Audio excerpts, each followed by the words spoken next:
Assalamu alaikum.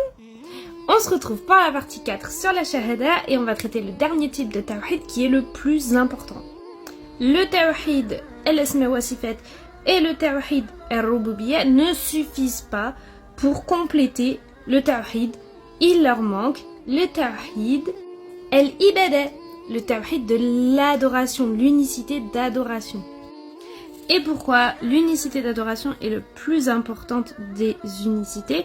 C'est tout simplement parce qu'en fait, les mushrikoun, les idolâtres, à l'époque du prophète, sallallahu alayhi wa sallam, ils reflétaient beaucoup d'aspects des deux premiers types de tawhid.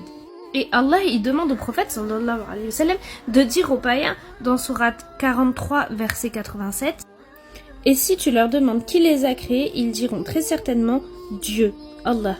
Comment se fait-il donc qu'ils se détournent ?» Et il dit aussi dans sourate 29, verset 63. Si tu leur demandes qui a fait descendre du ciel un agneau avec lequel il fit revenir la terre après sa mort, ils diront très certainement Dieu, Allah. Dis louange à Dieu, mais la plupart d'entre eux ne raisonnent pas. Les païens, mais quoi, ils savaient tous qu'Allah était le créateur, le Seigneur et le Maître. Mais cette connaissance, elle faisait pas d'eux des musulmans. Allah il dit dans sourate 12, verset 106. Et la plupart d'entre eux ne croient en Dieu qu'en lui donnant des associés.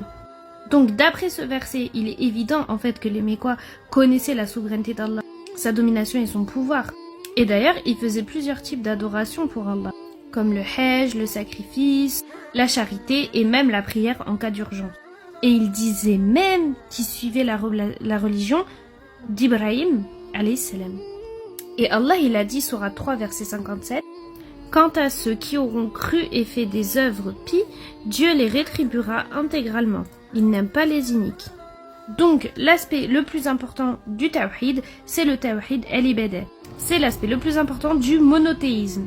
Toute forme d'adoration doit être dirigée uniquement vers Allah subhanahu wa ta'ala. Parce qu'il est le seul qui mérite l'adoration. Et il est le seul qui peut accorder le bénéfice à l'homme. Et en plus de ça, il n'y a pas besoin d'intercesseur, d'intermédiaire entre Allah et le croyant.